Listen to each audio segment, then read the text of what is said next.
My name is Elizabeth Warren, and I'm the chair of the Congressional Oversight Panel. I'm here to introduce our fourth monthly report, which is titled Foreclosure Crisis, Working Toward a Solution. In this report, we examine the roots of the foreclosure crisis, and we offer a checklist for evaluating proposals to deal with this problem. Okay, let's get it right out front. Did some people do some really stupid things, buying houses they couldn't possibly afford and taking on mortgages that they couldn't pay? Yes. And some people weren't so bad. They were just a little too optimistic when they heard real estate agents and neighbors say housing prices always go up. And some people were solid, good people who already owned their homes and got talked into refinancing perfectly good mortgages into really risky products. And some people got cheated, sold mortgages that were so loaded with tricks and traps that they were destined to explode and take the family with them. So there it is, the good, the bad, and the ugly. Now we have a full-blown crisis. Foreclosures are mounting, and they drag down housing values and leave vacant homes and uncollected taxes. Every one of them is like a house on fire on your street, threatening your house and threatening your neighborhood. Defaulted mortgages also threaten the banking system and the stock market. So they threaten your retirement account, your job, your small business, your economy, and your future. So we can sit around and we can try to figure out who deserves help and who doesn't, who smoked in bed and who got struck by lightning, while we watch our whole country burn down. Or we can try to fix it. Today, some of our biggest banks are on life support because of investments in these toxic mortgages.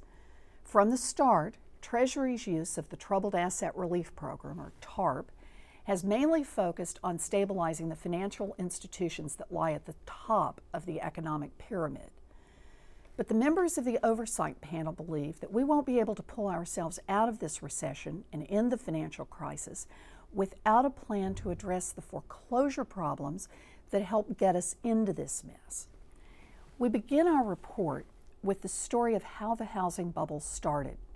We explain how the mortgage market changed from a solid, low-profit, low-risk financial service into a high-profit, high-cost, high-risk industry that inflated the housing market, made a lot of people really rich, and has now exploded into flames, taking down millions of families and our whole economy. We examine why, now that we're in this mess, borrowers and lenders don't just work out the best deals under the circumstances. Banks could forgive some of the debt in return for getting homeowners back to making their payments. We explain why financial institutions are afraid to take the write-downs and why middlemen, mortgage servicers who collect the money and negotiate the workouts, sometimes make a lot more money from foreclosures than from compromises, even if they hurt everyone else. So we worked out a checklist for determining whether any plan to address the foreclosure crisis will be truly effective. Here are some of the main points. First, when a family goes through the plan, will they end up with affordable payments?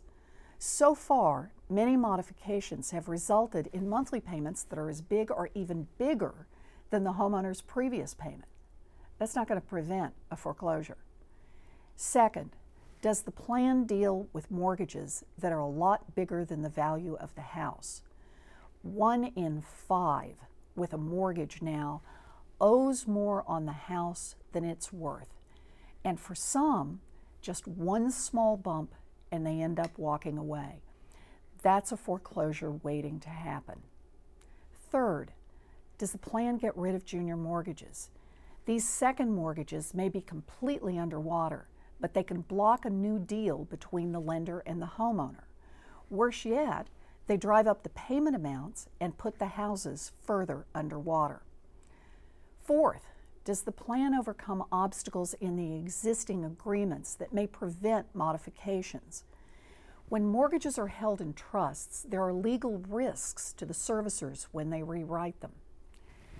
Finally, will the plan have widespread participation by lenders and the servicers? We're going to need the entire industry to participate in order to solve this problem. As we worked on this report, the Obama administration presented our first test case for our foreclosure plan by announcing its plan to solve the crisis. There's some good news. The Obama plan focuses on payment affordability by helping refinance certain loans and reducing the payments on other loans. That's good. The plan has some very smart ideas, like incentives to encourage both lenders and borrowers to figure out a mortgage that works, and by encouraging servicers to modify mortgages for at-risk homeowners before they become delinquent. It also provides some additional incentives available to help extinguish junior mortgages. Those are good things. We're encouraged by the Obama plan, but we have a few concerns. In particular, the plan does not address what happens to homeowners who owe a lot more on their mortgages than the homes are worth. It counts on Congress to change the bankruptcy laws to deal with this problem. But even if that happens, that won't be a solution for everyone. It offers servicers a bribe to do the modifications instead of doing foreclosures. But it doesn't deal with the fact that servicers have complex deals with their investors and actually could get sued. The plan also needs to do more to address second mortgages that add to the payment burden and that put these houses further underwater. While the modification aspects of the plan will be mandatory for banks receiving TARP funds going forward, it isn't clear if it pushes the investors hard enough to get full participation. You can read our full report, or just the summary, and offer us your own thoughts at the cop.senate.gov. That's cop.senate.gov. The housing crisis is affecting millions of families across the country, and it's affecting the financial institutions that will be critical to economic recovery. We aren't in this to take shots at anyone. We hope that this report helps Congress and helps the President as they implement new foreclosure plans.